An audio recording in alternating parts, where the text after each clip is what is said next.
use Huygens principle to draw a diagram showing how a plane wave front refracted when it is incident on the surface, separating a rarer medium from a denser medium. Hence, verify Snell's law. So we have this as the rarer medium, and this as the denser medium. So we have ray of light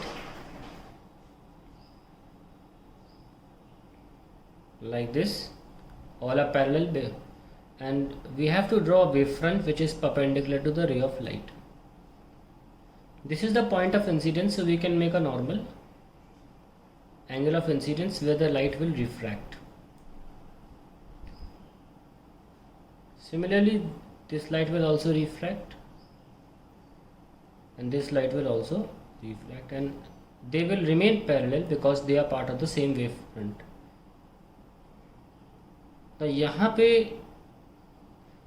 point बनाकर हम wavefront दोबारा बना सकते हैं. Condition ध्यान रखिएगा, wavefront हमेशा race से परपेंडिकुलर होता है. तीनों से परपेंडिकुलर लाइन बनाए ऐसे, तो ये हमारा वेवफ्रंट है. इसको हम एंगल ऑफ रिफ्रैक्शन बता रहे हैं. अच्छा, तो ये क्या हो गया, क्योंकि वेवफ्रंट है, ये है ना, वेवफ्रंट है जो कि इससे 90 डिग्री पर है, तो ये एंगल 90 है, तो ये आई है, तो ये कितना हुआ 90 माइनस आई, और ये वापस क्या हो गया आई, क्योंकि आफ्टर ऑल ये एंगल 90 नॉर्मल होने के कारण, तो हमको ये आई मिल गया. A B C 3 point mark कर लिए.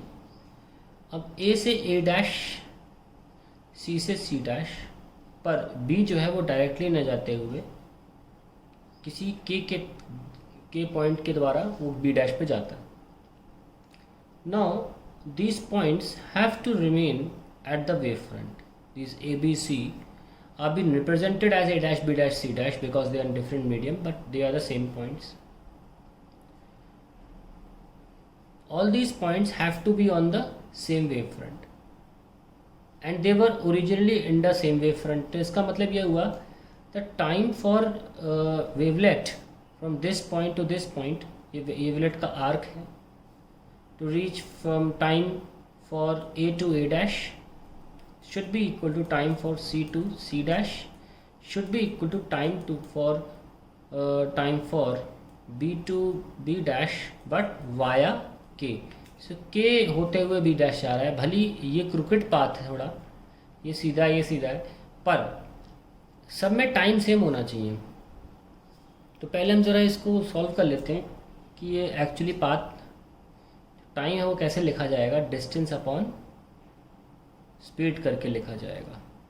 पर प्रॉब्लम ये है कि डिस्टेंस बी के किसी स्पीड पर है और के बी डैश किसी स्पीड पर. ये स्पीड लाइट की स्पीड है क्योंकि ये वैक्यूम में है, हमने रेयर मीडियम वैक्यूम लिया है, तो ये स्पीड सी पर है और ये किसी मीडियम की स्पीड वी पर है. तो हमें तोड़ना पड़ेगा, यानी कि बी के प्लस के बी डैश, है ना, और B K travelled at speed C and K B dash travelled at speed B, ऐसे लिख लेते हैं. Now time is equals to B K को हम लिख सकते हैं, जैसे ये देखिए 90 डिग्री है ना, तो बी के को लिख सकते हैं हम ए के साइन आई, ए के साइन आई, तो ए के साइन आई अपॉन सी. किसी को ये बेसिक ट्राइंगल नहीं आता हो तो मैं अलग से बना दिया, अब आप इसमें खुद लगा लीजिएगा. ए बी एन के, इसमें साइन थीटा लगाओ और साइन आई लगाओ, आपको दिख जाएगा क्या बोल रहा हूँ. और के बी डैश को लिख सकता हूँ मैं के सी डैश साइन आर, क्योंकि ये 90 माइनस आर है और ये भी आर है.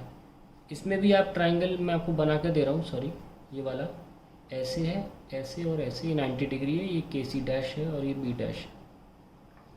तो आप इसमें आर मार्क कर दिया, इस पर आप साइन थीटा लगाइए, आपको मिल जाएगा K C dash sine are upon we.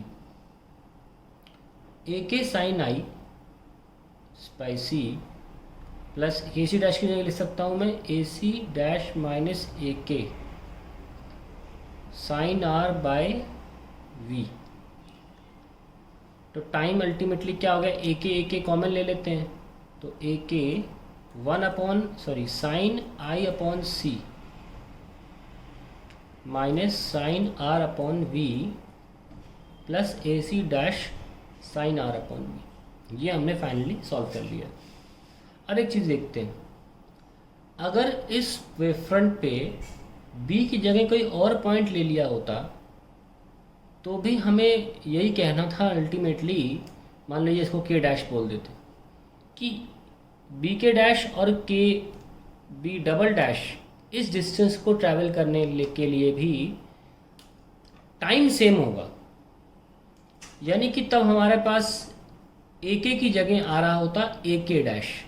तब हमने ये पॉइंट लिया था ना, तब ए के डैश आ रहा होता, अभी के लिया था तो एक्सप्रेशन में ए के आ रहा है, तब ए के डैश आ रहा होता। फिर भी टाइम पे फ़र्क नहीं पड़ सकता, क्योंकि इस वेव फ्रंट पे रहने वाला कोई भी सोर्स हो वो वेवलेट को उसी टाइम में यहाँ पर भेज देगा। यानी कि टाइम इस डिस्टेंस ए के, कभी ए के डैश, कभी ए के डबल डैश, इस लाइन पर आने वाले किसी भी डिस्टेंस पर टाइम डिपेंड नहीं करता। यानी कि इस एक्सप्रेशन में ये जो पूरा एक्सप्रेशन है, टाइम इस ए के डिस्टेंस पर, जो कि अलग अलग पॉइंट्स लेने पर अलग अलग हो सकता था। हमने कहा ना, अगर मैंने यहाँ पे कोई और पॉइंट लिया हो तो से B1, तो फिर भी ये B1 के डैश और के B1 डैश ले लूँ मैं अगर, फिर भी ये टाइम सेम लिखा जाएगा, क्योंकि इस वेव फ्रंट पे आने वाली कोई भी पॉइंट यहाँ पर उसी टाइम में वेवलेट भेजेगी जितने टाइम में ए से ए डैश आया है, सी से सी डैश आया है। यानी कि it is irrespective of whatever point we choose on this wave front, our time is going to be same. That means time is independent of A K. यानी कि इस पूरे एक्सप्रेशन में ए के नहीं होना चाहिए, ए के हट जाना चाहिए। अब ए के कैसे हटा दें?